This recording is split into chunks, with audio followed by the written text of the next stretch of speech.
কেমন আছেন আপনারা? নিশ্চয়ই ভালো আছেন। সবাইকে পবিত্র রমজানের শুভেচ্ছা, সবার জন্য শুভকামনা। তো রোজার মধ্যে ক্লাস করতে নিশ্চয়ই একটু কষ্ট হচ্ছে, গতদিন ক্লাস নেইনি এই ভয়েই। তো যাক, আজকে আমরা আবার নিচ্ছি, কারণ আমাদের কোর্সটি শেষের দিকে, আমাদের শেষও করতে হবে, অনেকদিন কোর্সটা আটকে রাখবো। আজকে আমাদের কয়েকজন গুরুত্বপূর্ণ লেখক আছে, রবীন্দ্রনাথ, জসিমউদ্দিন, প্রমথ চৌধুরী এবং আরেকজন আছেন নজিবুর রহমান। 4 জন লেখক আছেন। তাদের মধ্যে 2 জন লেখক অতি গুরুত্বপূর্ণ, রবীন্দ্রনাথ ঠাকুর এবং জসিমউদ্দিন। তো রবীন্দ্রনাথ ঠাকুর থেকে কি কি প্রশ্ন হবে আমরা একটু লিখে নিই। শুরুতেই রবীন্দ্রনাথটাই পড়ি। রবীন্দ্রনাথ থেকে আমাদের প্রশ্ন হবে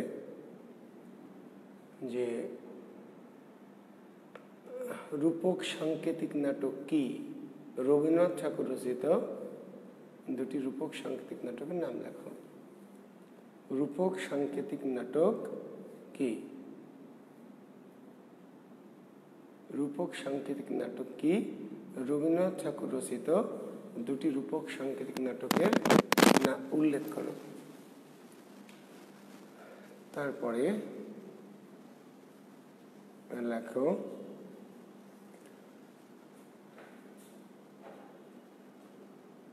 ছিন্নপত্রের পরিচয় দাও। ছিন্নপত্রের পরিচয় দাও।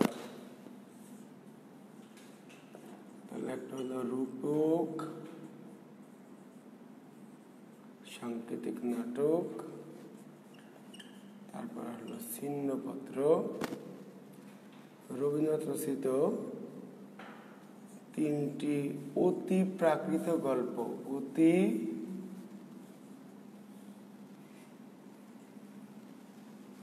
অতি প্রাকৃত গল্প কি? রবীন্দ্রনাথ ঠাকুর রচিত 3টি অতি প্রাকৃত গল্প উল্লেখ করো। অতি প্রাকৃত গল্প।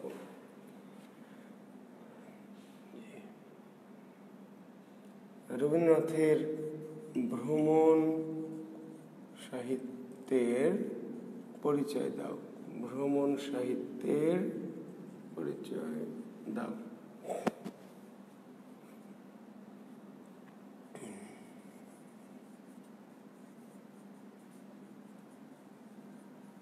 গীতাঞ্জলি কাব্যের পরিচয় দাও।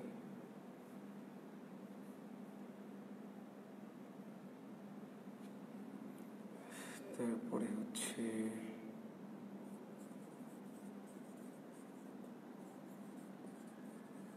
শেষের কবিতা সম্পর্কে, শেষের কবিতার রোমান্টিকতা, শেষের কবিতার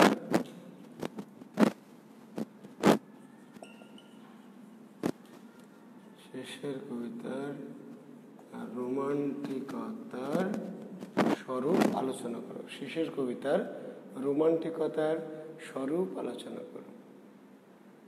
হ্যাঁ, শাহজাদ আল মামুন, ওয়ালাইকুম আসসালাম ওরহমতুল্লাহ। বাবা, হ্যাঁ আমি ভালো আছি, ইনশাল্লাহ ভালো আছি। নাফিসা শামা, ওয়ালাইকুম আসসালাম ওরহমতুল্লাহ। হ্যাঁ ভালো আছি আমি।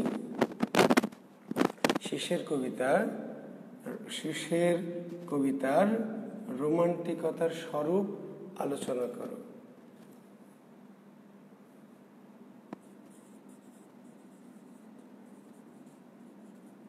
চোখের বালি উপন্যাসের পরিচয় দাও। চোখের বালি উপন্যাসের পরিচয় দাও। তাহলে প্রথম প্রশ্ন হচ্ছে রূপক সাংকেতিক নাটক কি? রবীন্দ্রনাথ রচিত 2টি রূপক সাংকেতিক নাটকের নাম উল্লেখ করো। ছিন্নপত্রের পরিচয় দাও। অতি প্রাকৃত গল্প কি? রবীন্দ্রনাথ রচিত 3টি অতি প্রাকৃত গল্প উল্লেখ করো। রবীন্দ্রনাথ রচিত ভ্রমণ সাহিত্যের পরিচয় দাও। গীতাঞ্জলি কাব্যের পরিচয় দাও। শেষের কবিতা রোমান্টিকতার স্বরূপ আলোচনা করো। চোখের বালি উপন্যাসের পরিচয় দাও। তো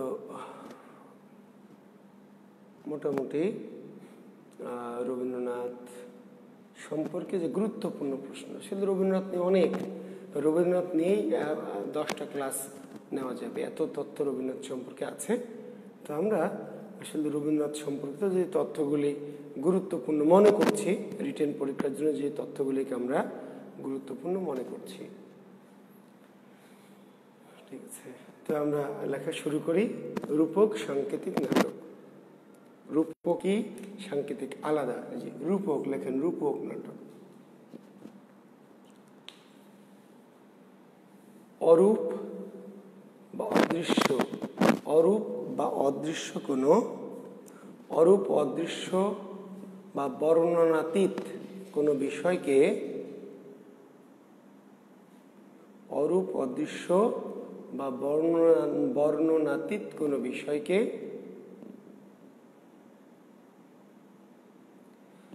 রূপময় কোনো ঘটনার সাহায্যে প্রকাশ করাকে, রূপময় কোনো ঘটনার সাহায্যে প্রকাশ করাকে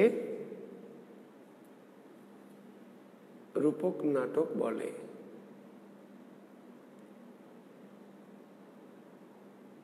রূপময় কোনো ঘটনার সাহায্যে প্রকাশ করাকে রূপক নাটক বলে।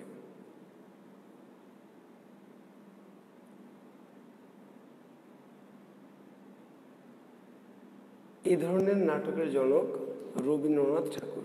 এই ধরনের নাটকের জনক রবীন্দ্রনাথ ঠাকুর। সাধারণত ধর্ম, দর্শন, সাধারণত ধর্ম, দর্শন,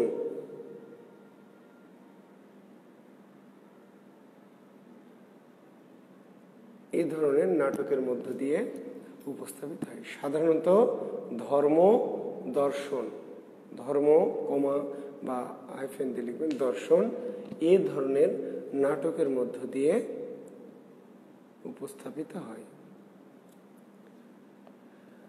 হ্যাঁ, নীল প্রহরীর লাবণ্য। ওয়ালাইকুম আসসালাম রহমতুল্লাহ। হ্যাঁ, আমি ভালো আছি। তুমি কি নতুন? তোমাকে এর আগে দেখেছি? আচ্ছা,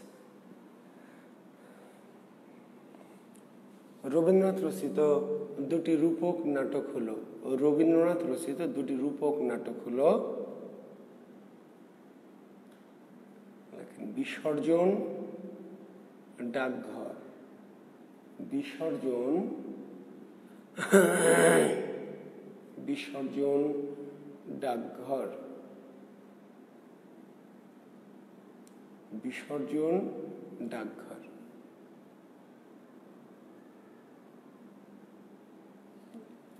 এবার লেখেন সাংকেতিক নাটক।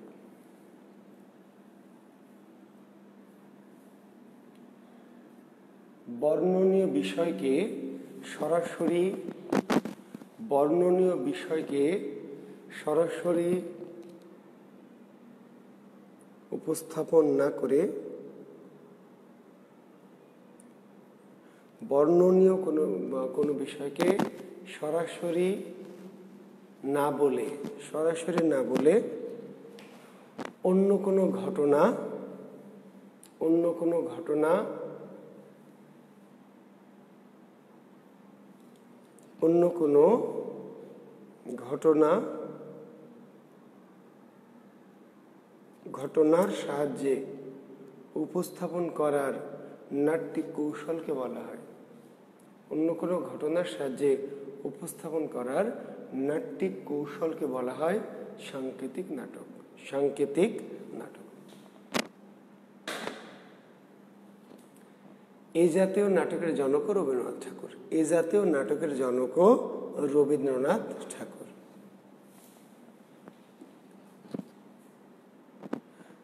সাধারণত সামাজিক বা রাজনৈতিক, সাধারণত সামাজিক বা রাজনৈতিক বিষয় এই নাটকের মধ্য দিয়ে উপস্থাপিত হয়। সাধারণত সামাজিক বা রাজনৈতিক বিষয় এই নাটকের মধ্য দিয়ে উপস্থাপিত হয়।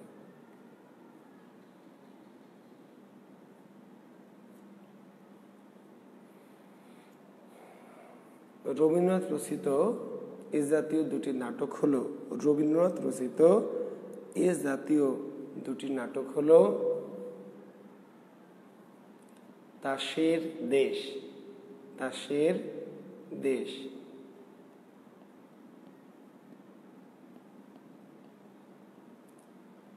তাসের দেশ। আরেকটা কি লেখা যাবে এখানে? লিখতে পারেন রাজা, রাজা তাসের দেশ। আরেকটি নাটক আছে হচ্ছে মুকুট, মুকুট। রাজা এবং মুকুট, না রাজা লেখার দরকার নাই, যে আমরা দিলাম হচ্ছে কি সাংকেতিক নাটক, তাসের দেশ আর মুকুট। ঠিক আছে,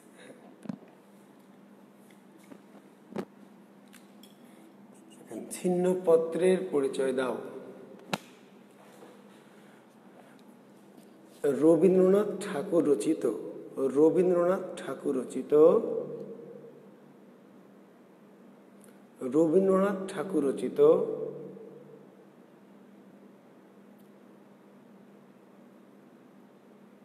অন্যতম রচনা ছিন্নপত্র।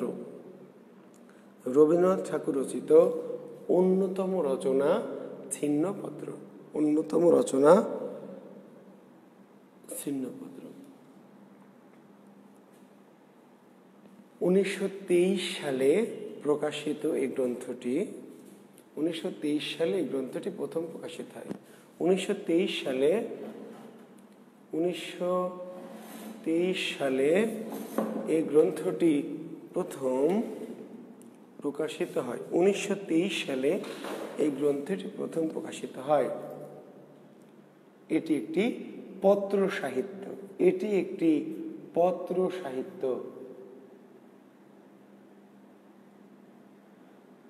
রবীন্দ্রনাথ তার জীবনের সুখ দুঃখ, রবীন্দ্রনাথ তার জীবনের সুখ দুঃখ, আনন্দ বেদনা,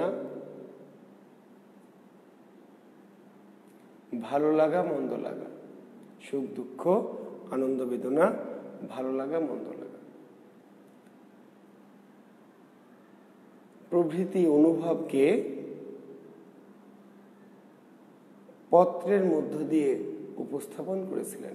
পত্রের মধ্য দিয়ে, প্রভৃতি অনুভবকে পত্রের মধ্য দিয়ে উপস্থাপন করেছিলেন। পরবর্তীতে তাই ছিন্নপত্র নামক গ্রন্থে সংকলিত হয়। পরবর্তীতে তাই ছিন্নপত্র নামক গ্রন্থে সংকলিত হয়।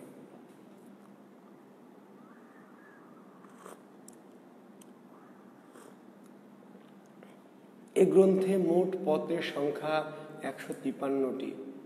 এই গ্রন্থে মোট পত্রের সংখ্যা 153টি। এর মধ্যে 145টি পত্র, 145টি পত্র রবীন্দ্রনাথ লিখেছিলেন তার ভাতিজি ইন্দিরা দেবীকে। 145টি পত্র রবীন্দ্রনাথ লিখেছিলেন তার ভাতিজি ইন্দিরা দেবী, ইন্দিরা দেবী। আর অবশিষ্ট 8টি পত্র লিখেছিলেন বন্ধু প্রতিম শ্রীশচন্দ্র দাসকে। আর অবশিষ্ট 8টি পত্র লিখেছিলেন বন্ধু প্রতিম শ্রীশচন্দ্র দাসকে, শ্রীশচন্দ্র দাসকে।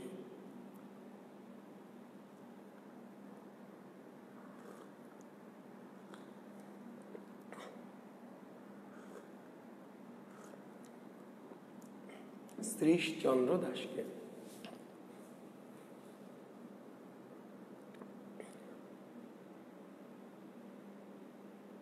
শ্রীশচন্দ্র দাসকে।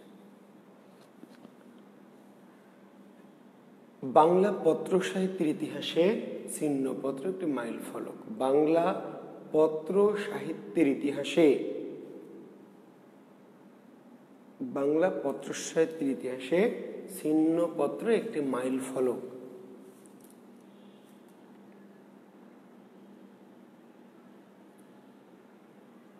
তৎকালীন সমাজ জীবন, তৎকালীন সমাজ জীবনের নিবিড় উপস্থাপনের ক্ষেত্রে তৎকালীন সমাজ জীবনের নিবিড় উপস্থাপনের ক্ষেত্রে পাশাপাশি প্রকৃতির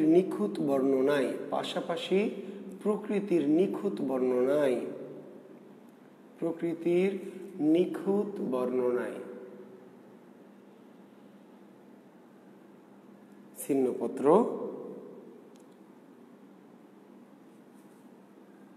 অতুলনীয় ও অসাধারণ।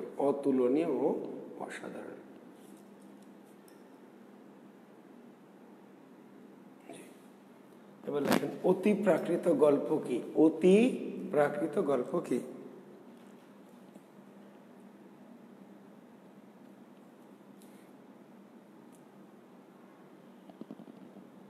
যে গল্পের মধ্য দিয়ে অলৌকিক বা অসাধারণ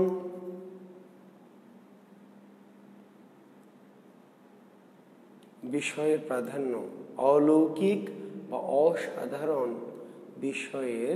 প্রাধান্য সূচিত। যে গল্পের মধ্যে অলৌকিক বা অসাধারণ বিষয়ের প্রাধান্য থাকে তাকে অতি প্রাকৃত গল্প বলে। ইংরেজিতে যাকে বলা হয় সুপার ন্যাচারাল,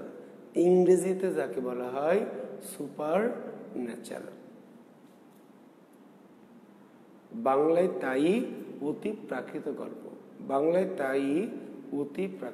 ইংরেজিতে যাকে বলা হয় সুপার ন্যাচারাল, বাংলায় তাই অতি প্রাকৃত গল্প।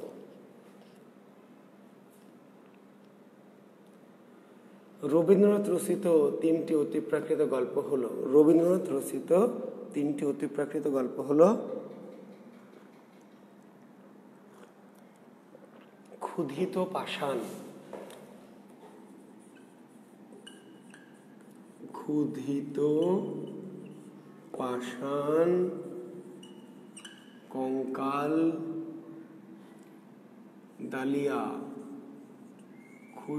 পাষাণ, কঙ্কাল ডালিয়া।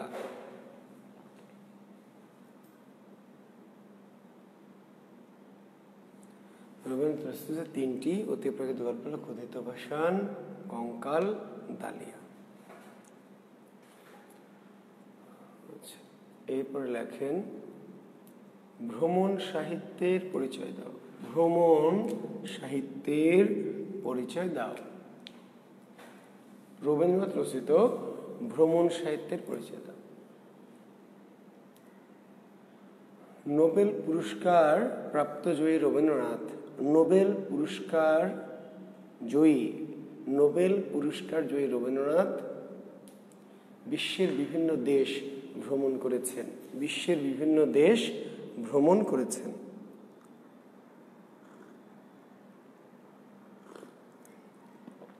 আর তা করতে গিয়ে সেই সমস্ত স্থানের মনোমুগ্ধকর বর্ণনা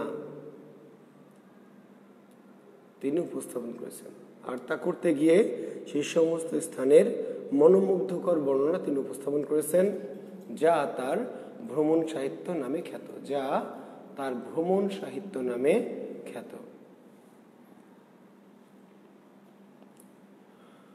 রবীন্দ্রনাথ রচিত বিখ্যাত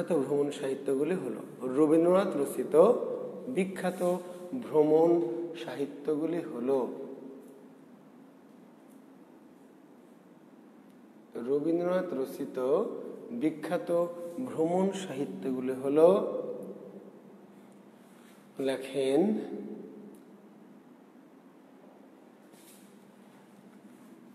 ইউরোপ প্রবাসীর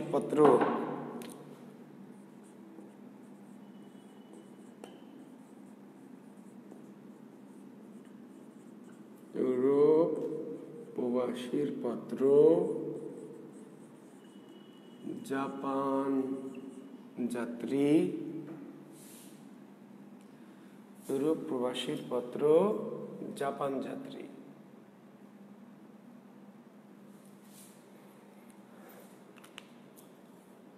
ইউরোপ প্রবাসীর পত্র। হ্যাঁ মুকুল, হ্যাঁ আমি বুঝতে পারছি, কারণ তারাবিতে অনেকক্ষণ সময় লাগছে, বিশেষ করে খতম তারাবি যারা পড়ছে, কিন্তু আরো বেশি রাতে শুরু করা ব্যস্ত যাচ্ছে না। আমিও ঝামেলায় আছি, নাকি রোজার মধ্যে তোমাদের এটা অফ করব। তোমাদের পরীক্ষা কবে বলো তো মুকুল? পরীক্ষার এক্সাক্ট ডেট কি হয়েছে? তোমরা যেহেতু ক্লাসও বেশি একটা করছো না, রমজান মাসে ক্লাস করা ঝামেলাও, আবার আমারও নামাজ শেষ করার আগে আমাকে চলে আসতে হচ্ছে, তো সেই ক্ষেত্রে রমজান মাসে বন্ধ করে দেবো নাকি বুঝতে পারছি না। ঠিক আছে,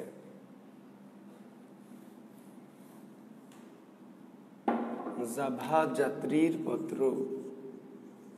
জাভা যাত্রীর পত্র, আরেকটা হলো পারস্যে।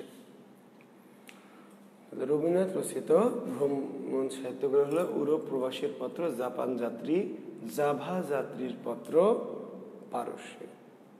24 জুলাই, এটা তো এপ্রিল, মে, জুন, জুলাই, তাহলে তো অনেক সময় আছে, তাই না?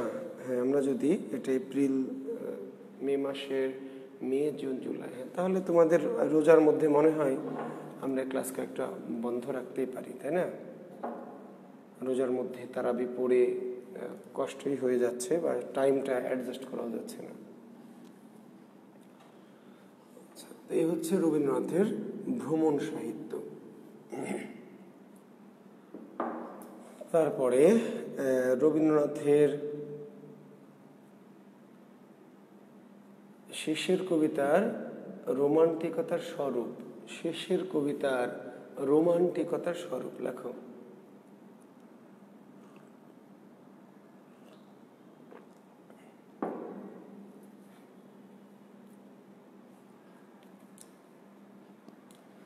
রবীন্দ্রনাথ রচিত অন্যতম শ্রেষ্ঠ উপন্যাস শেষের কবিতা।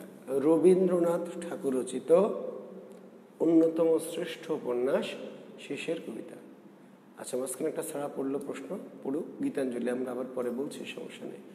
রবীন্দ্রনাথ রচিত অন্যতম শ্রেষ্ঠ উপন্যাস শেষের কবিতা।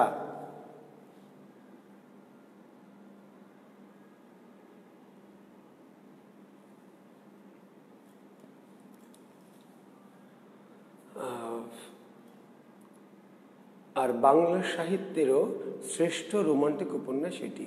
আর বাংলা সাহিত্যেরও শ্রেষ্ঠ রোমান্টিক উপন্যাস এটি। 3-4টি হয়েছে, 3-4টি প্রশ্ন হয়েছে। বাংলা সাহিত্যেরও শ্রেষ্ঠ রোমান্টিক উপন্যাস এটি। 1929 সালে এই উপন্যাসটি প্রথম প্রকাশিত হয়। 1929 সালে এই উপন্যাসটি প্রথম প্রকাশিত হয়।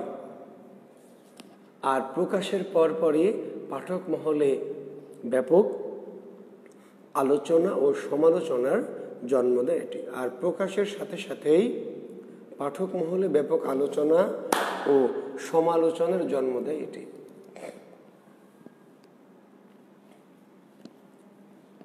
বিশেষ করে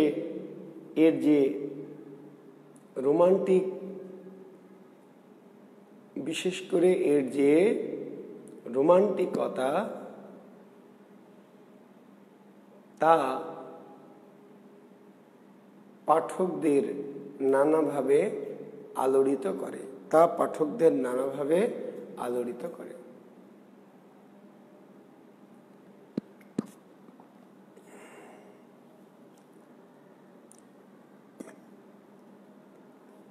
রোমান্টিক সাহিত্যিক রবীন্দ্রনাথ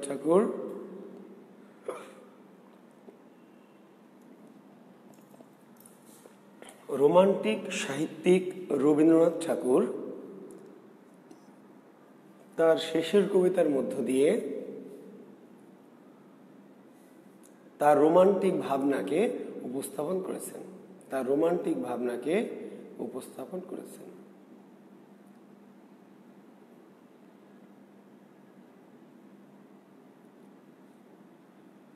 তিনি মনে করেন প্রেম অতীন্দ্রিয় ও ঐশ্বরিক। প্রেম অতীন্দ্রিয় ও ঐশ্বরিক। তিনি মনে করেন প্রেম অতীন্দ্রিয় ও ঐশ্বরিক। অতীন্দ্রিয়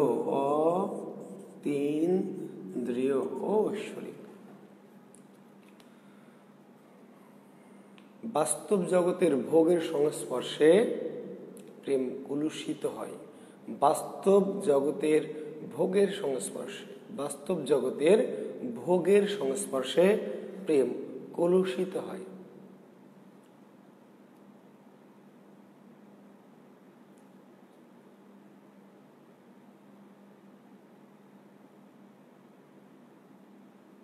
আর তাই তো শেষের কবিতার নায়ক অমিত এবং লাবণ্যের ভালোবাসার মধ্য দিয়ে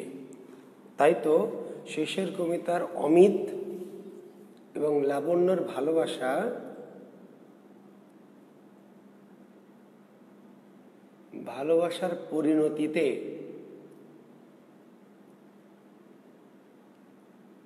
দুজনের মধ্যে দূরত্ব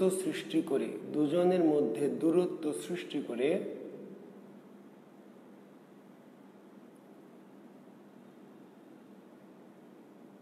তিনি আসলে ভালোবাসার অপার্থিব সেই রূপটাকেই ফুটে তুলতে চেয়েছেন। ভালোবাসার সেই অপার্থিব রূপটাকেই ফুটে তুলতে চেয়েছেন।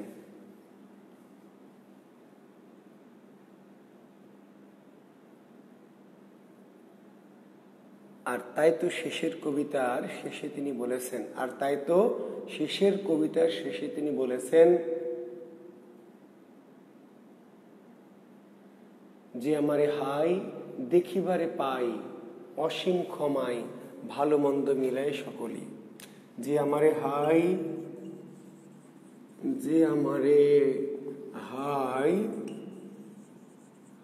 দেখিবারে পাই অসীম ক্ষমায়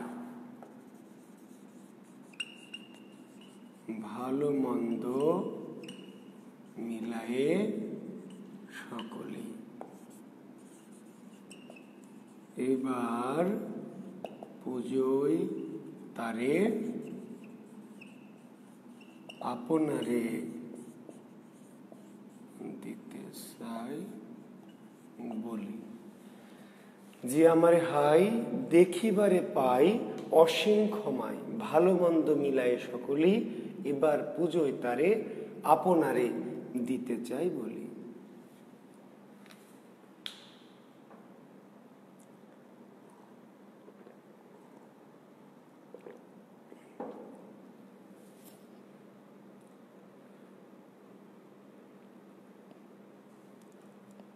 শেষের কবিতার মধ্য দিয়ে রবীন্দ্রনাথ ভালোবাসার এই ত্যাগের মহিমাকেই ফুটিয়ে তুলতে চেয়েছেন। শেষের কবিতার মধ্য দিয়ে রবীন্দ্রনাথ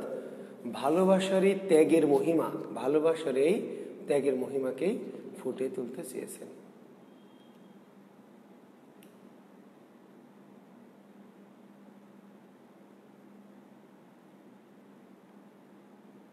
বাংলা সাহিত্যের ইতিহাসে শ্রেষ্ঠ রোমান্টিক উপন্যাস হিসাবে শেষের কবিতা আজও চিরস্মরণীয়। বাংলা সাহিত্যের ইতিহাসে শ্রেষ্ঠ রোমান্টিক উপন্যাস হিসাবে শেষের কবিতা আজও চিরস্মরণীয়।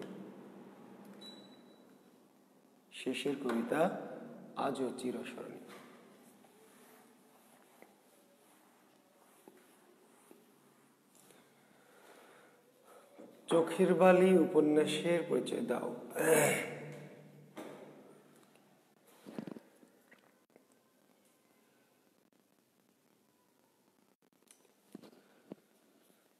বাংলা সাহিত্যের প্রথম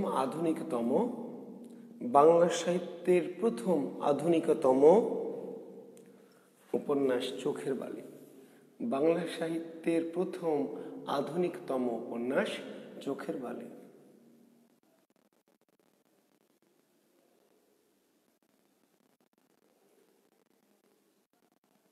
বিশ্বকবি রবীন্দ্রনাথ ঠাকুর রচিত এই উপন্যাসটি 1903 সালে প্রথম প্রকাশিত হয়।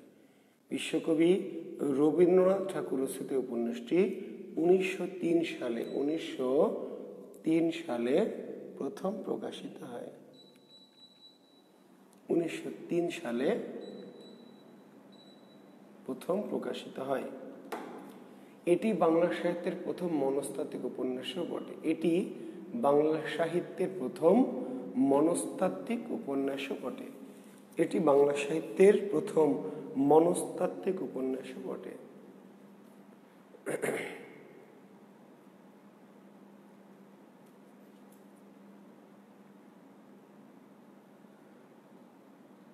বিধবাদের প্রেম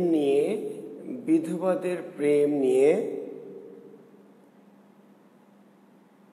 এই উপন্যাসের আখ্যান ভাগ গঠিত। বিধবাদের প্রেম নিয়ে এই উপন্যাসের আখ্যান ভাগ গঠিত।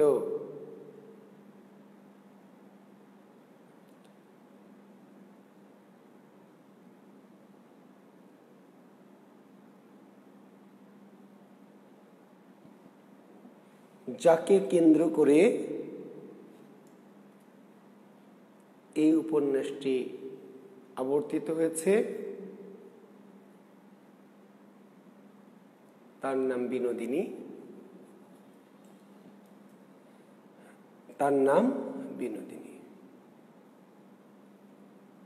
এক বিধবা ও আধুনিক মনস্ক নারী।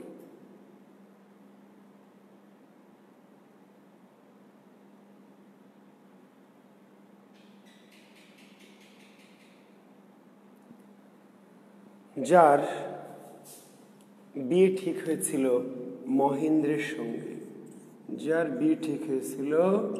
মহেন্দ্রের সঙ্গে, কিন্তু বিনোদিনীকে প্রত্যাখ্যান করে মহেন্দ্র বিয়ে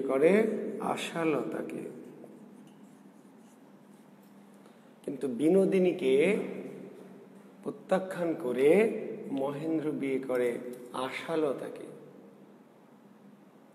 আর বিনোদিনীর অন্যত্র বিয়ে হয়।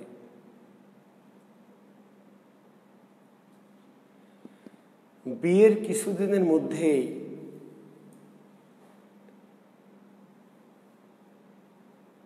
বিনোদিনী বিধবা হয়। তখন অসহায় বিনোদিনী আশ্রয় পায় মহেন্দ্রের মা রাজলক্ষ্মীর কাছে। অসহায় বিনোদিনী আশ্রয় পায় মহেন্দ্রের মা রাজলক্ষ্মীর কাছে।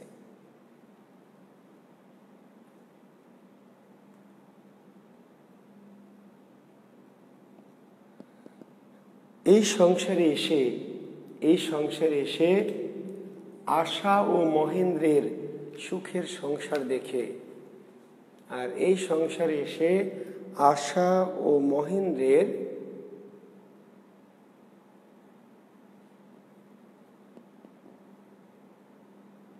সুখ ও আনন্দ দেখে ঈর্ষায় জ্বলে যায় বিনোদিনী। কারণ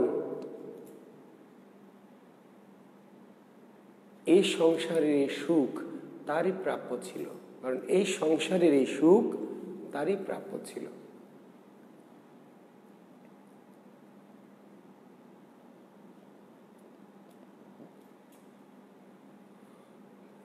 ফলে অনেকটা ঈর্ষা থেকেই মহেন্দ্রের হৃদয়ে সে জ্বালিয়ে দেয়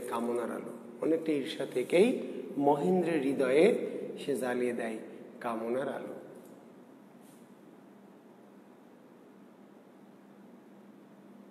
যদিও একটা সময় সে তার ভুল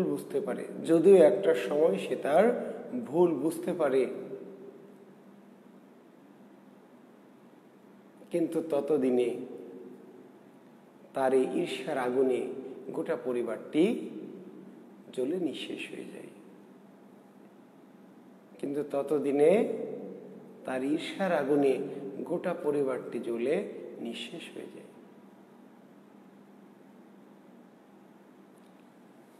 যদিও অস্তিবাদী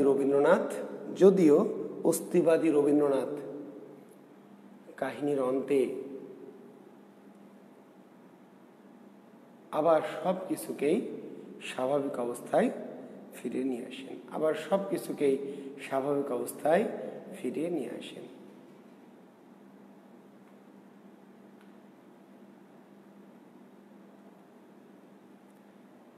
এই উপন্যাসের অন্য দুটি গুরুত্বপূর্ণ চরিত্র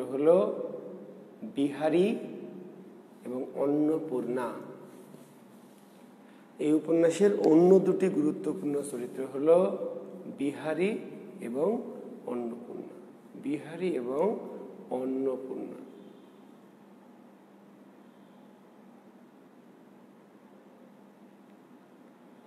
নিচে লেখেন, বাংলা সাহিত্যের ইতিহাসে মনস্তাত্ত্বিক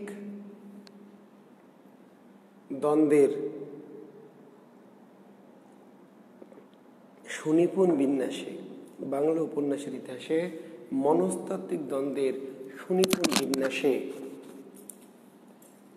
এবং তার গ্রন্থি উন্মোচনে চোখের বালি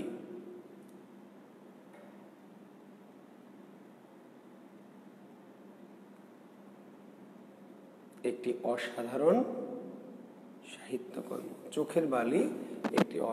সাহিত্যকর্ম। যা পাঠকের হৃদয়ে চিরজাগরুক হয়ে আছে, আজও চিরজাগরুক হয়ে আছে।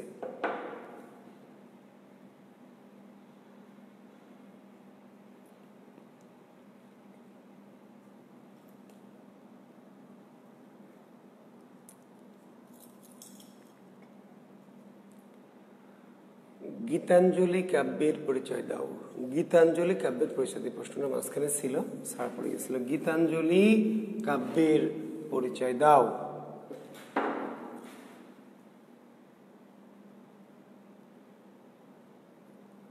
কিংবা এই প্রশ্নটি এভাবে আসতে পারে, রবীন্দ্রনাথ কোন কাব্যের জন্য কেন নোবেল পুরস্কার লাভ করেছিলেন? এই প্রশ্নটি এভাবে আসতে পারে, রবীন্দ্রনাথ কোন কাব্যের জন্য কেন নোবেল পুরস্কার লাভ করেছিলেন?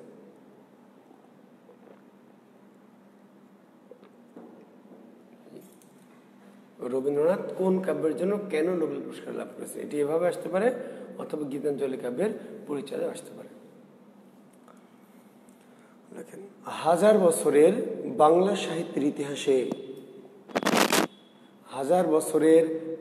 সাহিত্যের ইতিহাসে গীতাঞ্জলি একটি অনন্য, অসাধারণ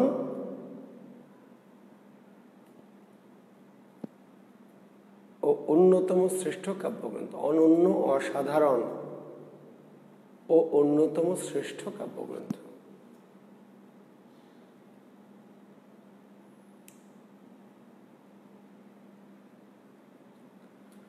1909 সালে রচিত এই গ্রন্থটি 1910 সালে প্রথম প্রকাশিত। 1909 সালে রচিত এই গ্রন্থটি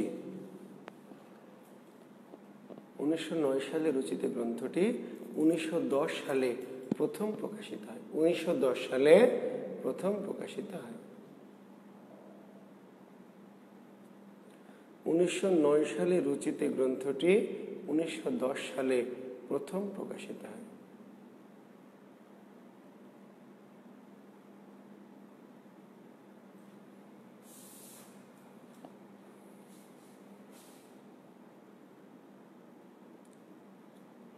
এটি শান্ত রসে রচিত সাহিত্য।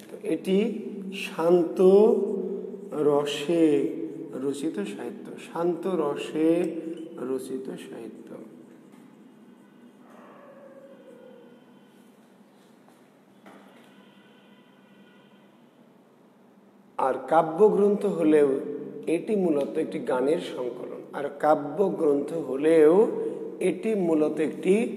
গানের সংকলন।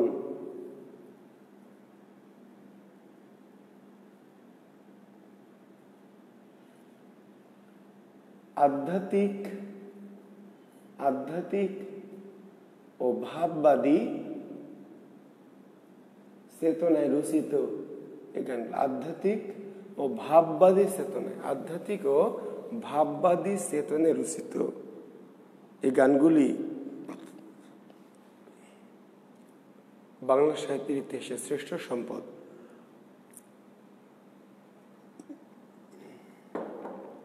বাংলা সাহিত্যের ইতিহাসে শ্রেষ্ঠ সম্পদ।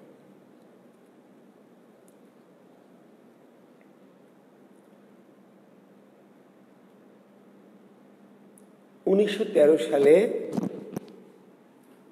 তেরো সালে এ কাব্যের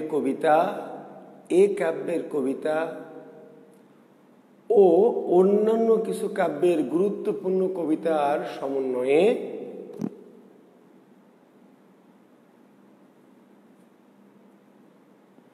ইংরেজি অনুবাদ সং অফারিংস প্রকাশিত হয়। ইংরেজি অনুবাদ সং অফারিংস।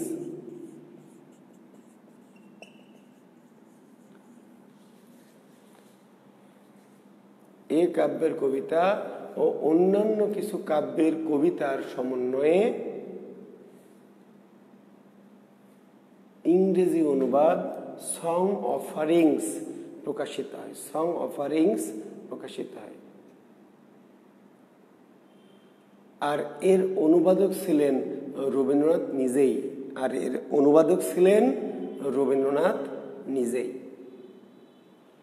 যদিও এই গ্রন্থটির ভূমিকা লিখে দিয়েছিলেন ইংরেজ কবি W.B. ইয়েটস। যদিও এই কাব্যটির ভূমিকা লিখে দিয়েছিলেন W.B. ইয়েটস।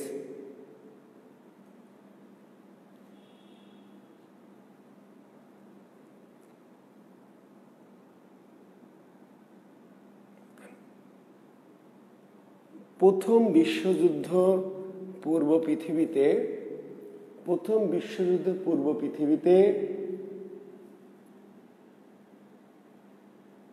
শান্ত রসের এই কাব্যটি প্রথম বিশ্বযুদ্ধ পূর্ববর্তী সময়ে বা প্রেক্ষাপটে শান্ত রসে রচিত কাব্যটি পাঠকের হৃদয়ে ব্যাপক প্রভাব ফেলবে এই আশায় গ্রন্থটিকে নোবেল পুরস্কারে 1912 সালে অনুদিত হয়। 13 সালে না শিক্ষার্থী বন্ধুরা, অনুবাদ হয় 1912 সালে। কারেকশন করে নাও, 1912 সালে। আর এই আশায় 1913 সালে গ্রন্থটিকে নোবেল পুরস্কার প্রদান করা হয়। 1912 সালে সং অফারিংস অনুবাদিত হয়ে প্রকাশ হয়, আর 1913 সালে, তাই না, এই আশায় 1913 সালে গ্রন্থটিকে নোবেল পুরস্কারে ভূষিত করা হয়।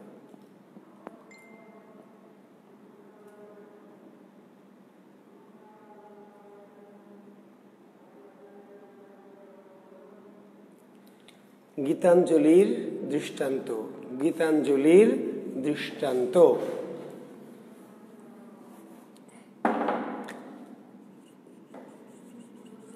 আমার মাথা নত করে দাও হে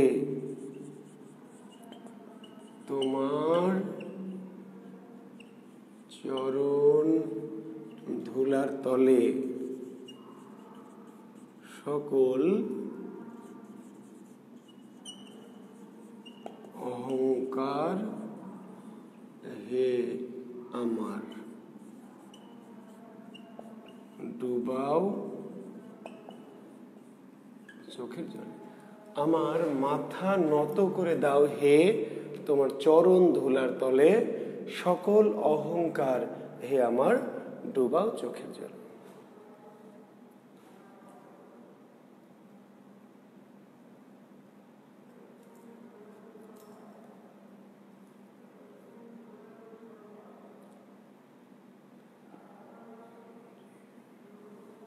আত্ম অহংকার বা জাত্যাভিমানের পরিবর্তে আত্ম অহংকার বা জাত্যাভিমান,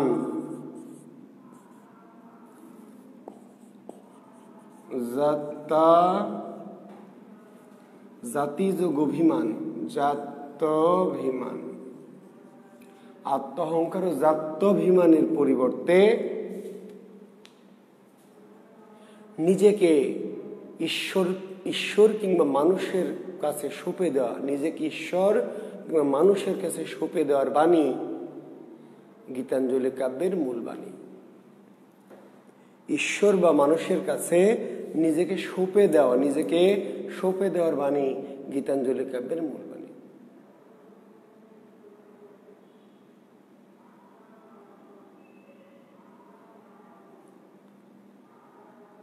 বাংলা সাহিত্যের ইতিহাসে শুধু নয়, বিশ্ব সাহিত্যের ইতিহাসেও গীতাঞ্জলি একটি অন্যতম শ্রেষ্ঠ রচনা। বাংলা সাহিত্যের ইতিহাসে শুধু নয়, বিশ্ব সাহিত্যের ইতিহাসেও গীতাঞ্জলি একটি অন্যতম শ্রেষ্ঠ রচনা। গীতাঞ্জলি একটি অন্যতম শ্রেষ্ঠ রচনা।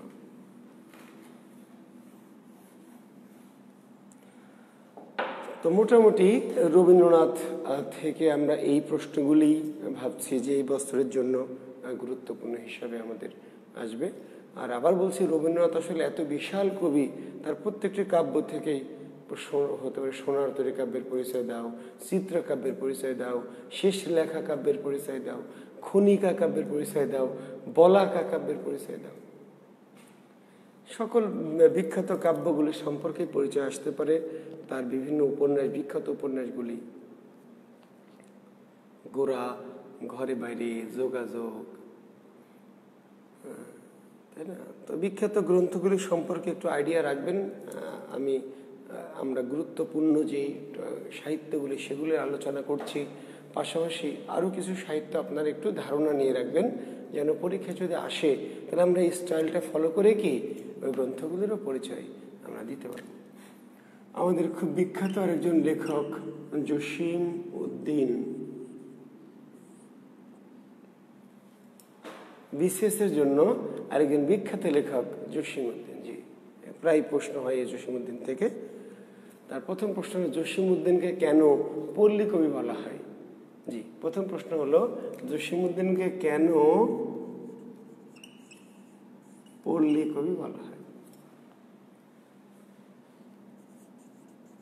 তারপরের প্রশ্ন হলো, আখ্যান কাব্য কি? জসিম উদ্দিন রচিত 4টি আখ্যান কাব্যের উল্লেখ করো। জসিম উদ্দিন রচিত আখ্যান কাব্যগুলির উল্লেখ করো।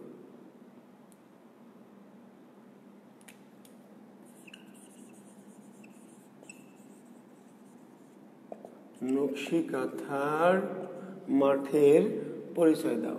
নকশি কাঁথার মাঠের পরিচয় দাও।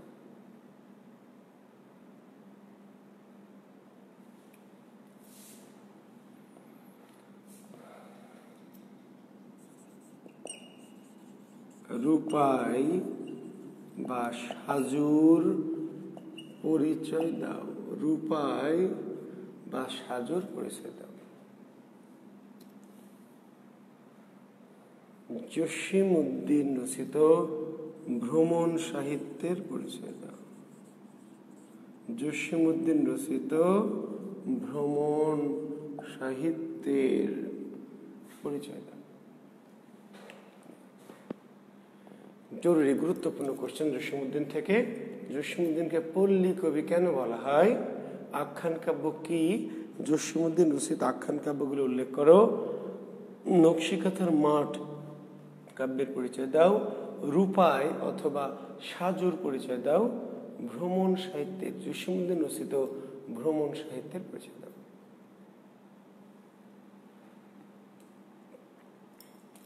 এ হচ্ছে মোটামুটি জসিম উদ্দিন থেকে। জসিম উদ্দিনের নাট্য সাহিত্য, আরেকটি প্রশ্ন আমরা একটু, জসিম উদ্দিনের নাট্য সাহিত্যের পরিচয় দাও। জসিম উদ্দিনের নাট্য সাহিত্যের পরিচয় দাও।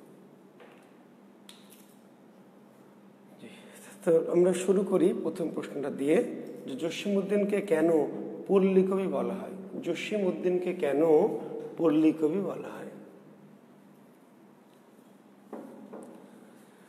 তো লেখেন বাংলা সাহিত্যের ইতিহাসে পল্লী কবি হিসেবে খ্যাত জসীমউদ্দীন। বাংলা সাহিত্যের ইতিহাসে পল্লী কবি হিসেবে খ্যাত জসীমউদ্দীন। পল্লী কবি হিসেবে খ্যাত জসীমউদ্দীন।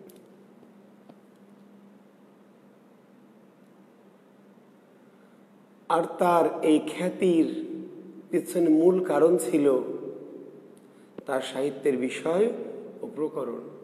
আর তার এই খ্যাতির মূল কারণ ছিল তার সাহিত্যের বিষয় ও প্রকরণ। তার সাহিত্যের বিষয় ও প্রকরণ। জসীমউদ্দীন রচিত সকল সাহিত্যের বিষয় হিসেবে এসেছে গ্রামীণ জীবন। গ্রামীণ জীবন। জসীমউদ্দীন রচিত সকল সাহিত্যেই বিষয় হিসেবে এসেছে গ্রামীণ জীবন। বিশেষ করে গ্রাম বাংলার প্রকৃতি, সাধারণ খেটে খাওয়া মানুষের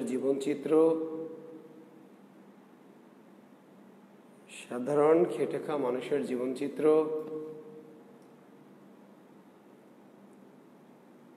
পল্লী জীবনের বিভিন্ন উৎসব অনুষ্ঠান, নানান লোক সংস্কৃতির বিবরণ, তার সাহিত্যে প্রধানভাবে ফুটে উঠেছে।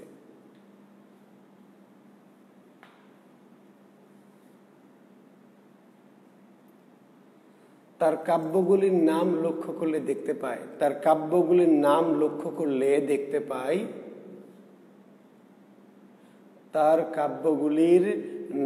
লক্ষ্য করলে দেখতে পাই ধানক্ষেত,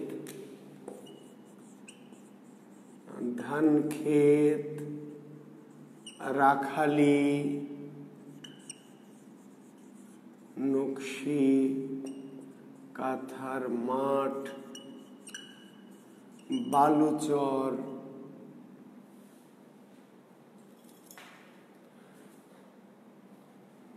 রঙিলা নাইর মাঝি প্রভৃতি।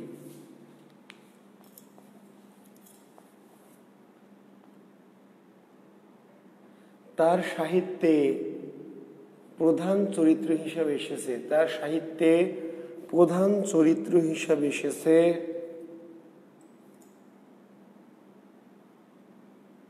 মাঝি, রাখাল,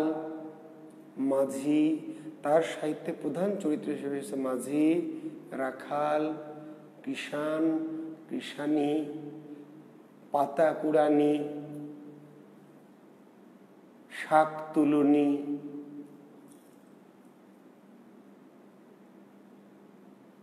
ভবঘুরে, তাঁতি প্রমুখ।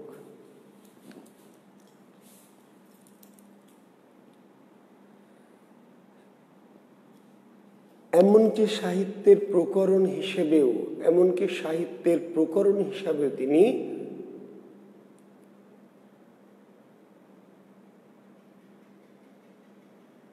পল্লীর জীবন ও এর নানা উপাদানকে বেছে নিয়েছেন। এমনকি সাহিত্যের প্রকরণ হিসাবে তিনি পল্লীর জীবন এবং এর নানা উপকরণকে গ্রহণ করেছেন।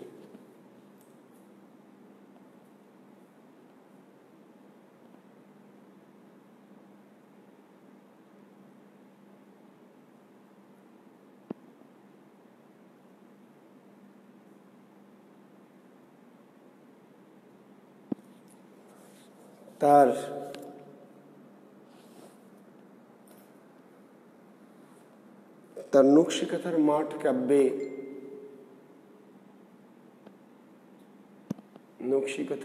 কাব্যে তিনি বলছেন, লোকশিক্ষার মাঠ কাব্যে সাজুর বর্ণনা দিতে গিয়ে তিনি বলছেন, মেয়ে তো নয় যেন হলদে পাখির ছা, মেয়ে তো নয় যেন হলদে পাখির ছা, মেয়ে তো নয় যেন হলদে পাখির ছা।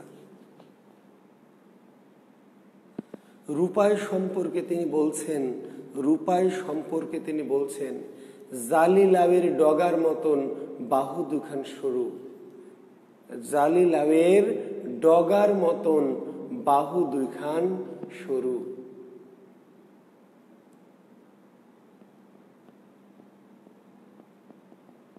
অর্থাৎ উপমা বা প্রতীক সৃজনেও তিনি পল্লীর বিভিন্ন অনুষঙ্গকে বেছে নিয়েছেন। অর্থাৎ উপমা ও প্রতীক সৃজনেও তিনি, অর্থাৎ উপমা ও প্রতীক সৃজনেও তিনি পল্লীর বিভিন্ন উপকরণকেই বেছে নিয়েছেন।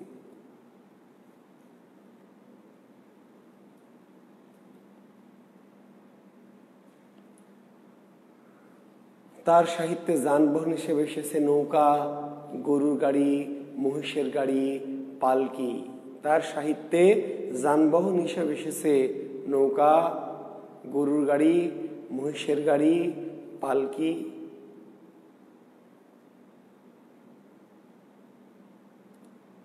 তার সাহিত্যে খাবার হিসাবে এসেছে, তার সাহিত্যে খাবার হিসাবে এসেছে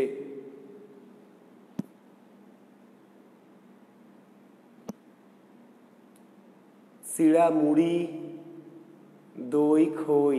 চিড়া, মুড়ি, দই, খই। সবরি কলা। চিড়া, মুড়ি, দই, খই, সবরি কলা।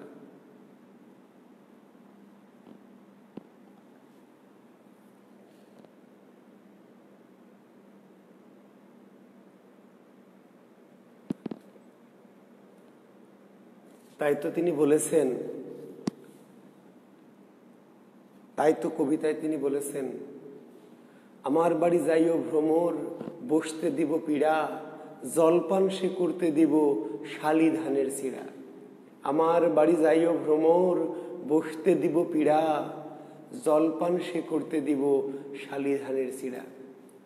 শালি ধানের চিড়া দিব, বিন্নি ধানের খই, ঘরে আছে সবরি কলা, গামছা বাঁধা দই। শালি ধানের চিড়া দিব, বিন্নি ধানের খই, ঘরে আছে সবরি কলা, গামছা বাঁধা দই। এই যে গামছা বাঁধা দই, সবরি কলা, বিন্নি ধানের খই, এই যে গ্রামীণ জীবন, খাদ্যদ্রব্য, গ্রামীণ জীবন, অনেক কথা বলা যাবে, অনেক। অর্থাৎ জসীমউদ্দিনের যা কিছু সাহিত্য সবকিছুই কি পল্লীর জীবন নিয়ে, পল্লীর প্রকৃতি নিয়ে, বলে শেষ করা যাবে না। যে এত কথা আসলে আমরা তো বলতে পারবো না পরীক্ষায়, বুঝেন না, এত সময় পাবেন না, মাত্র 2 মার্ক বা 3 মার্কের কোশ্চেন। হ্যাঁ, এত কিছু আমি চাইলে সারাদিন এই পল্লী কবি কেন, তাই না? আপনি রবীন্দ্রনাথের উপন্যাস ভাবেন, যেখানে এই যে শেষের কবিতার নায়ক ব্যারিস্টার অমিত রয়, শেষের কবিতার হিরোকে ব্যারিস্টার অমিত রয়, তাই না? চোখের বালি উপন্যাসের নায়ককে মধুসূদন, শিক্ষিত, উচ্চ বংশী, উচ্চবিত্ত জমিদার শ্রেণীর, তাই না? চোখের বালির নায়ক মহেন্দ্র। যোগাযোগ উপন্যাসের নায়ক জমিদার মধুসূদন। প্রত্যেকটি উপন্যাসের নায়ক হয় জমিদার, নাহলে জমিদারের বাচ্চা, না ফার্স্ট ক্লাস ফার্স্ট, নাহলে শিক্ষিত, মর্যাদিত, আধুনিক, রুচিশীল। আর এবার জসীমউদ্দিনের কাব্যে আসেন, সকল কাব্য বা গ্রন্থের নায়ককে রাখাল, রূপাই, না হলে জেলে বসিরুদ্দি, না হলে সমীরুদ্দি, না হলে সুজন বেদা, সুজন বেদে। নায়িকা কারা? দুলি, হ্যাঁ, গ্রামীণ সহজ সরল সাধারণ অশিক্ষিত মেয়ে দুলি, কিংবা এই যে সাজু, অশিক্ষিত গ্রাম্য মেয়ে। তো জসীমউদ্দিনের কাব্যের সকল বিষয় কি শুধু কি পল্লীর জীবন এবং পল্লীর জনমানুষ। নিচে লিখবেন তাই। বললাম যে এত কথা আসলে আমরা বলতে পারবো না, সুযোগও পাবো না। 2-3 মার্কের জন্য এত কথা, এত বর্ণনা বলা যাবে না। যেতে যে আমরা কিছু নমুনা দিই বা নিচে লিখবো। অতএব উপযুক্ত আলোচনা থেকে এই কথা স্পষ্ট প্রতীয়মান হয় যে, অতএব উপযুক্ত আলোচনা থেকে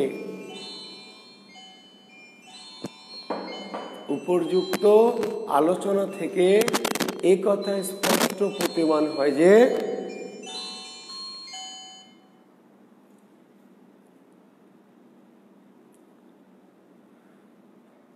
জীবনের সাহিত্য জীবনের সকল ক্ষেত্রেই, হ্যাঁ ভাইয়া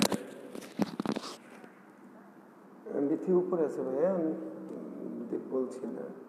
হ্যাঁ আপনি কোথায়? হ্যাঁ আমি বলবো, ওকে ডাকবো? আচ্ছা আচ্ছা আচ্ছা। উপরোক্ত আলোচনা থেকে কথা বোঝা যায় যে জসীমউদ্দীনের কাব্যের সকল ক্ষেত্রেই, জসীমউদ্দীনের কাব্যের সকল ক্ষেত্রেই বা জসীমউদ্দীনের সাহিত্যের সকল ক্ষেত্রেই পল্লীর জীবন, পল্লীর প্রকৃতি ও পল্লীর মানুষকে গুরুত্ব দিয়েছেন। পল্লীর জীবন, পল্লীর প্রকৃতি ও পল্লীর মানুষকে গুরুত্ব দিয়েছেন। আর তাই তো সাহিত্যের ইতিহাসে তিনি পল্লী কবি নামে খ্যাত। আর তাই তো সাহিত্যের ইতিহাসে তিনি পল্লী কবি নামে খ্যাত।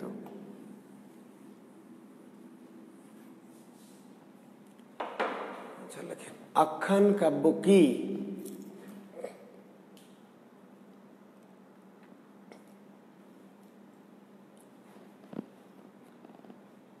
সুবিস্তৃত বা বৃহৎ পরিসরের কোনো কাহিনীকে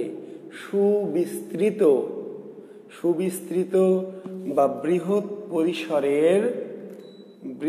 পরিসরের কোনো কাহিনীকে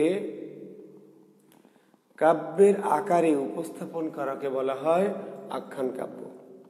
কাব্যের আকারে উপস্থাপন করাকে বলা হয়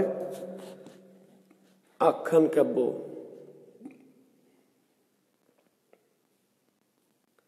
একে কাহিনী কাব্য বলেও অভিহিত করা হয়। একে কাহিনী কাব্য বলেও অভিহিত করা হয়।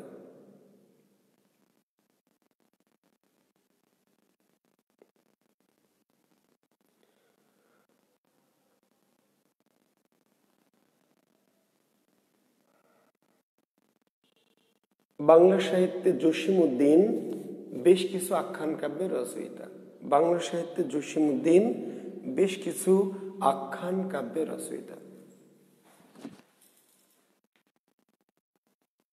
তার রচিত আখ্যান কাব্যগুলো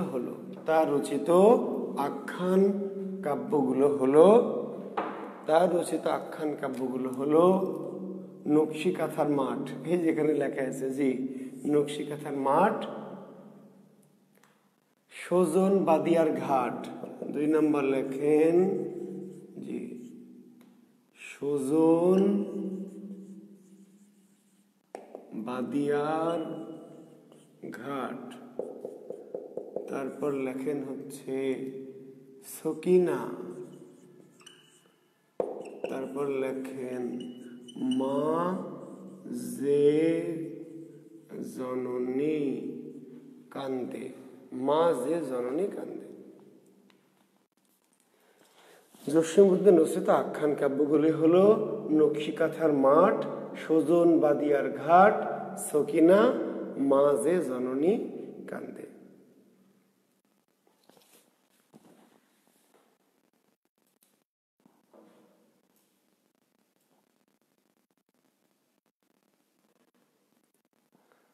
আর তার রচিত নকশিকাঁথার মাঠ বাংলা সাহিত্যের শ্রেষ্ঠ আখ্যান কাব্য। বাংলা সাহিত্যের সর্বশ্রেষ্ঠ আখ্যান কাব্য।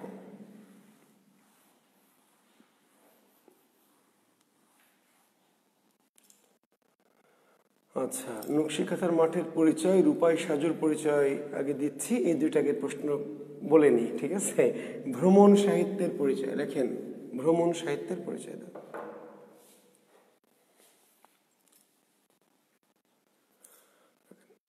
পল্লীকবি খ্যাত জসীমউদ্দীন কাব্য উপন্যাস ও নাটক রচনার পাশাপাশি ভ্রমণ সাহিত্য রচনার ক্ষেত্রেও কৃতিত্বের স্বাক্ষর রেখেছেন। কাব্য উপন্যাস নাটক রচনার পাশাপাশি ভ্রমণ সাহিত্য রচনার ক্ষেত্রেও কৃতিত্বের সাক্ষ্য রেখেছেন।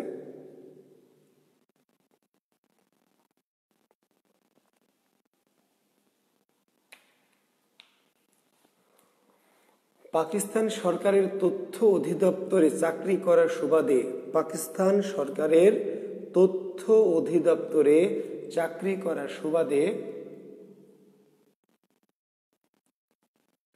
তিনি বেশ কিছু দেশ ভ্রমণ করার সুযোগ পেয়েছিলেন। তিনি বেশ কিছু দেশ ভ্রমণ করার সুযোগ পেয়েছিলেন।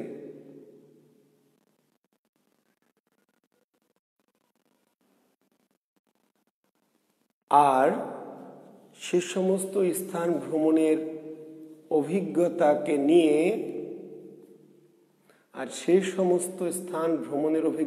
নিয়ে তিনি যে গ্রন্থগুলি লিখেছিলেন সেগুলি মূলত তার ভ্রমণ সাহিত্য।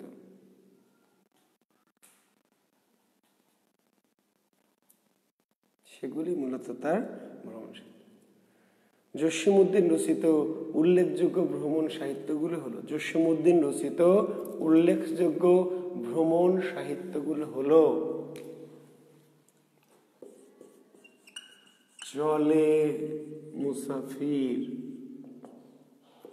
চলে মুসাফির, হলদে পুরীর দেশ,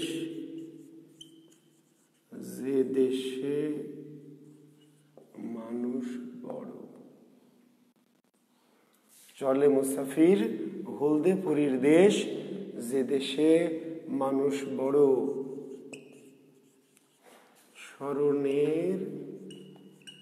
সরণীবাহী। চলে মুসাফির, হলদে পুরীর দেশ, যে দেশে মানুষ বড়, স্মরণের সরণীবাহী।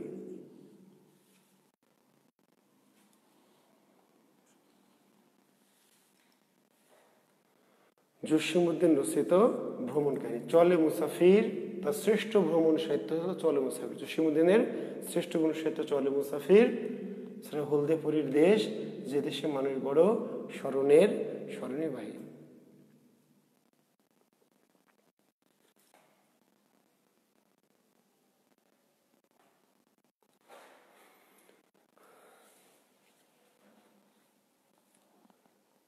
নাট্য সাহিত্যের পরিচয়।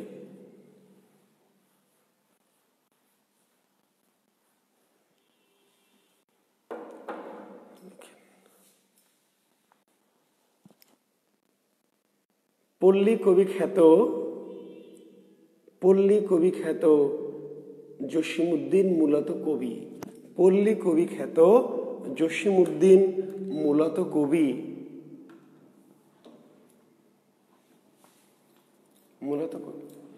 কবি সত্তাই তার সাহিত্যিক সত্তার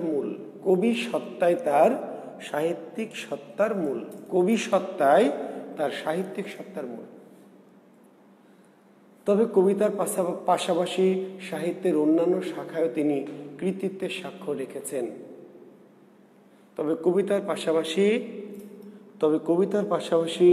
সাহিত্যের অন্যান্য শাখায় তিনি কৃতিত্বের সাক্ষ্য রেখেছেন। আর এদের মধ্যে নাটক অন্যতম।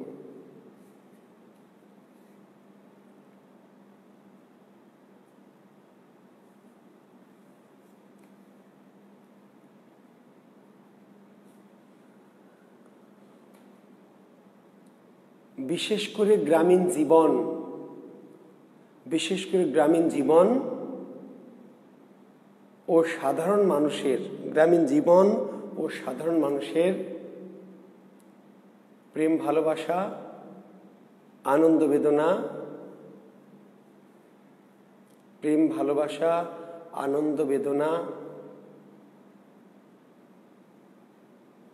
বিরহ সংকট,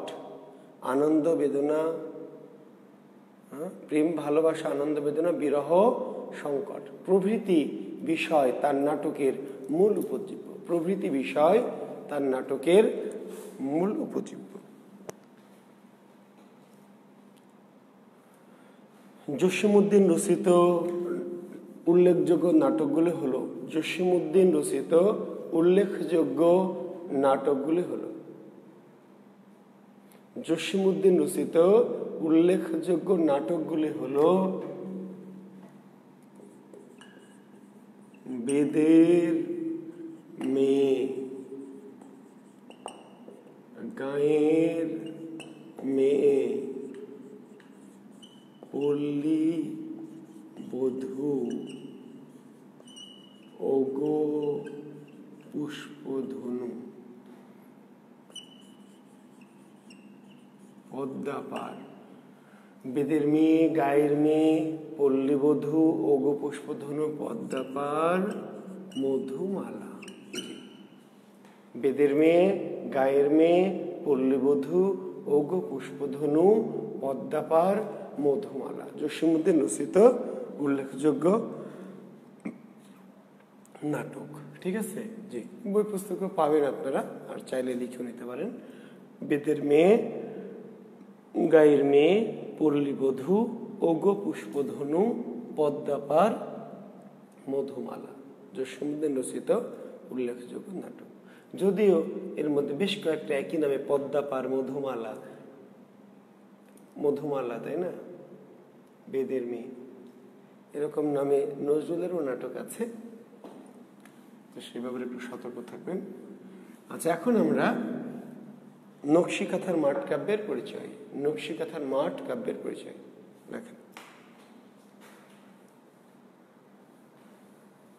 পল্লীকবি জসিমউদ্দিন রচিত সর্বশ্রেষ্ঠ কাব্য নকশিকাঁথার মাঠ। পল্লীকবি জসিমউদ্দিন রচিত, পল্লীকবি জসিমউদ্দিন রচিত সর্বশ্রেষ্ঠ কাব্য নকশিকাঁথার মাঠ। নকশিকাঁথার মাঠ 1929 সালে এই গ্রন্থটি প্রথম প্রকাশিত হয়। 1929 সালে এই গ্রন্থটি প্রথম প্রকাশিত হয়।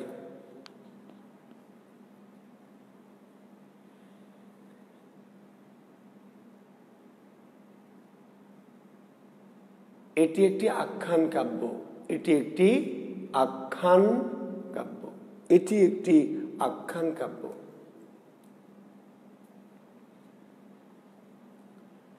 রূপাই এবং সাজু নামক, রূপাই এবং সাজু নামক দুই সহজ সরল গ্রাম্য, রূপাই ও সাজু নামক দুই সহজ সরল গ্রাম্য ভীরু নরনারীর প্রেম ভালোবাসা ও বিরহ বেদনার আখ্যান। প্রেম ভালোবাসা ও বিরহ বেদনার, প্রেম ভালোবাসা ও বিরহ বেদনার আখ্যান নকশিকাঁথার মাঠ।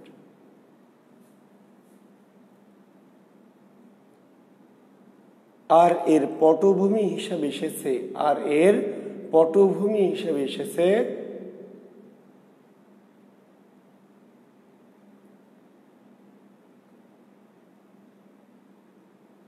গ্রাম বাংলার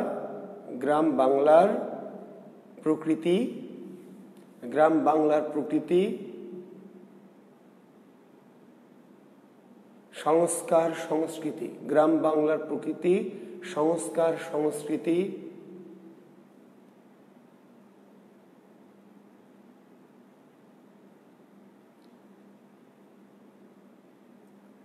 সংস্কার সংস্কৃতি, আচার, আচার প্রথা, পোশাক পরিচ্ছদ, খাবার দাবার প্রভৃতি।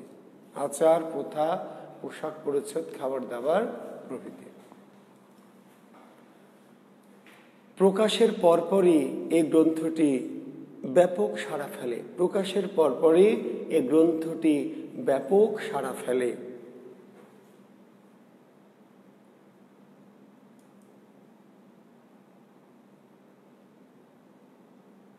ইংরেজ কবি E M Milford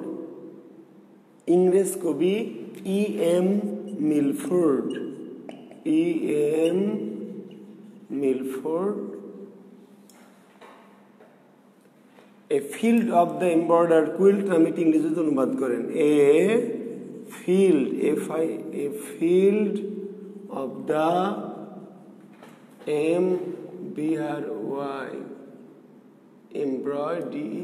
embroidered quilt, Quilt,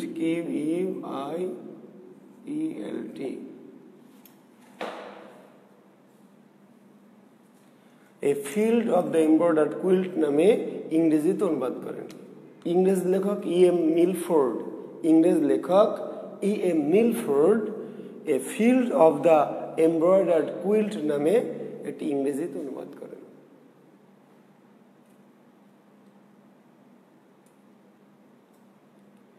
এছাড়াও বিশ্বের প্রায় 23টি ভাষায় এটি অনুদিত হয়।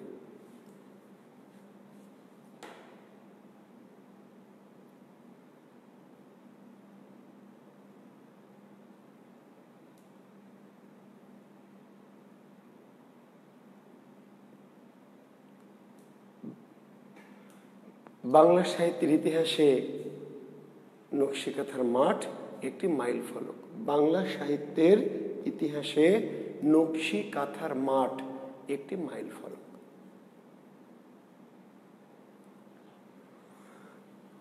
তো শিক্ষার্থী বন্ধুরা, আজকে যেহেতু অনেক রাত, প্রায় 11:30 বেজে গেল, আজকে আর না, আমরা রূপাই সাজুর পরিচয় আগামী দিন শুরুতেই দিব, দিয়ে আমরা পরবর্তী আলোচনায় যাব। ঠিক আছে? আবার ভোর রাতে উঠতে হবে, রোজার মাসটা একটু কষ্ট হবে, তবু ক্লাসটা একটু কন্টিনিউ কয়েকদিন অন্তত করি। আমাদের ক্লাস খুব বেশি নাই, কিন্তু অনেক লেখক ধরে ধরে আলোচনা করতে গিয়ে নির্দিষ্ট যেই দিন যেটা শেষ করার কথা হয়তো হচ্ছে না, কিন্তু না হলেও কিছু করার নেই, তাই না? জোরাজোরি করে তো শেষ করা যাবে না। হ্যাঁ, চেষ্টা করছি আমি।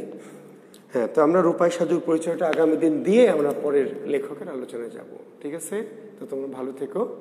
এর মধ্যে অনেকে আমার সাথে যুক্ত হয়েছে। মুনতাসির মাহমুদ, তোমরা সালাম আমি মনে মনে আগে নিয়েছি, তো প্রকাশ্যে নিলাম। ওয়ালাইকুম আসসালাম রহমতুল্লাহ। ক্লাস টাইম ভুলে গেছিলাম। হ্যাঁ, রোজার মাসে আমরা বাবা 10:05-10 দিকে ঢুকে পড়বো, 5-এর মধ্যে। হ্যাঁ, রোজার মাসে তারাবি পড়ার জন্যই আমাদের সময়টা করছি আর কি। তারাবির পরে আমরা 10টায় টাইম দিয়েছি, 2-4-5 মিনিট পরে হলো তোমরা ঢুকে পড়বে। ঠিক আছে? হ্যাঁ, আর আমি ভালো আছি। আর আমাদের সাথে আরো একজন যুক্ত হয়েছে ভবঘুরে। ওয়ালাইকুম আসসালাম রহমতুল্লাহ। ভবঘুরের জন্য ভালোবাসা। শাহরিয়ার রশিদ ফাহিম, গুরু সালাম। ওয়ালাইকুম সালাম বাবা। মাহমুদুর রহমান সোহেব, সালাম গুরু।